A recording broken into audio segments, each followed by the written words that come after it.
Tra gli appuntamenti più attesi, il concerto che chiude il Giugno Antoniano con un arrivederci al prossimo anno. Teatro e luogo di musica alla Basilica del Santo, un concerto gratuito e accessibile a tutti.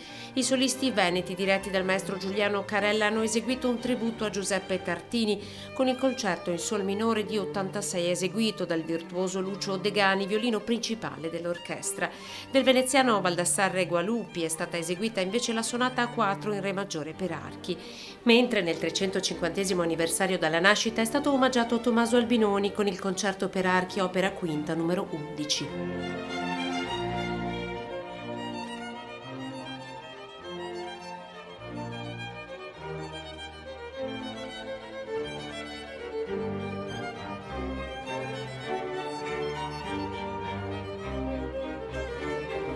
Al centro del programma due delle più belle pagine scritte da Antonio Vivaldi, il Salmo Nisi Dominus e il motteto Invicti Bellate.